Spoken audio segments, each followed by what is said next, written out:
Վաշինգտոնը նոր պատժամիջոցներ է սահմանել Մոսկվայի նկատմամբ, թիրախավորելով ռուսական երկու խոշոր նավթային ընկերություն՝ Ռոսնեֆտը և Լուկոյլը։ Այս քայլով ԱՄՆ նախագահը փորձում է ճնշում գործադրել Ռուսաստանի վրա Ուկրաինայում խաղաղության հասնելու համար։ Ես կարծում եմ, որ արդեն ժամանակն էր, մենք երկար սպասեցինք, նշել է Դոնալդ Թրամփը, հավելելով. Վլադիմիր Պուտինի հետ ամեն անգամ լավ զրույցներ են ունենում, սակայն դրանք հետո ոչ մի տեղ չեն տանում։ Թրամփը նաև հայտարարել է, որ չեղարկել է Պուտինի հետ հանդիպումը։ Ինձ չէր թվում, թե մենք կհասնեինք այնտեղ, ուր պետք էր, հետևաբար ես չեղարկեցի հանդիպումը, բայց մենք ապագայում կհանդիպենք, ասել է նա։ Իր հերթին ԱՄՆ պետքարտուղար Մարկո Ռուբիոն հայտարարել է, որ իրենք դեռ ցանկանում են հանդիպել ռուսների հետ եւ միշտ շահագրգռված կլինեն շփումներով, եթե կա խաղաղության հասնելու հնարավորություն։ ՆԱՏՕ-ի գլխավոր քարտուղար Մարկ Ռյուտեի հետ մամուլի ասուլիսում Թրամփը նաև քննադատել է իր ռուս գործընկերոջը խաղաղությանը լուրջ չվերաբերվելու համար։ Միևնույն ժամանակ Թրամփի խոսքով պատժամիջոցները կարող են չեղարկվել, եթե Ռուսաստանը համաձայնի դադարեցնել պատերազմը։ Ռյուտեն իր հերթին նշել է, որ այս պատժամիջոցներն ավելի մեծ ճնշում կգործադրեն Պուտինի վրա։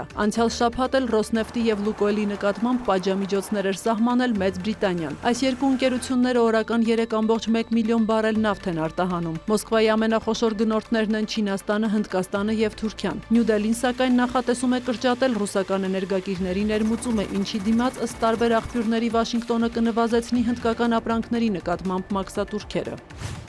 Եվրամիության դիվանագիտության ղեկավար Կայա Կալասը հայտարարել է հակառուսական պատժամիջոցների 19-րդ փաթեթի հաստատման մասին։ Նա նշել է, որ պատժամիջոցները թիրախավորում են ռուսական բանկերը, կրիպտոբորսաները, հնդկական եւ չինական մի շարք կազմակերպություններ։ Նոր փաթեթով սահմանափակվում են նաև ռուսաստանցի դիվանագետների ճանապարհորդության հնարավորությունները Եվրամիության տարածքում։ Կալասը հավելել է, որ Ռուսաստանի համար ավելի դժվար է դառնում ֆինանսավորել Ուկրաինայի դեմ պատերազմը։ Մոսկվան եւ Կիևը շարունակում են փոխադարձ հարվածները։ Ըստ Ռուսաստանի պաշտպանության նախարարության երկրի տարածքում գիշերը խոցվել է գրեթե 140 ուկրաինական անօդաչու։ Բրյանսկի մարզում կա 1 զոհ։ Իսկ ռուսական անօդաչուների հարվածներից Կիևում 4 մարդ է վիրավորվել, Սումիի մարզում վիրավորվել է երկաթուղային կայարանի 2 աշխատակից։ Նախորդ գիշեր Կիևի մարզում ռուսական հարվածներից 7 մարդ էր զոհվել։ ԱՄՆ Սենատն արդեն 12-րդ անգամ մերժել է հանրապետականների ներկայացրած օրինագիծը, որով նախատեսվում էր ժամանակավորապես ֆինանսավորել կառավարության աշխատանքը։ Հանրապետականները եւ դեմոկրատները չեն կարողանում համաձայնության գալ առողջապահական ծախսերի շուրջ։ Միացյալ Նահանգներում կառավարության աշխատանքի մասնակի դադարեցումը շարունակվում է հոկտեմբերի 1-ից։ Այն դարձել է երկրորդ ամենաերկար շաթդաունը Միացյալ Նահանգների պատմության ընթացքում, ընդ որում երկուսն էլ տեղի են ունեցել Դոնալդ Թրամփի նախագահության ընթացքում։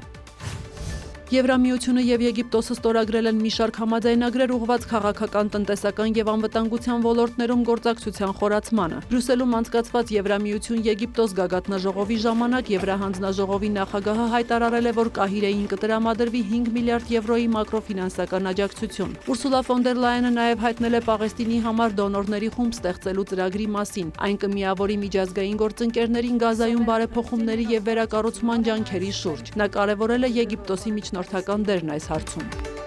Սյուզաննա Չրաղյան, լուրեր։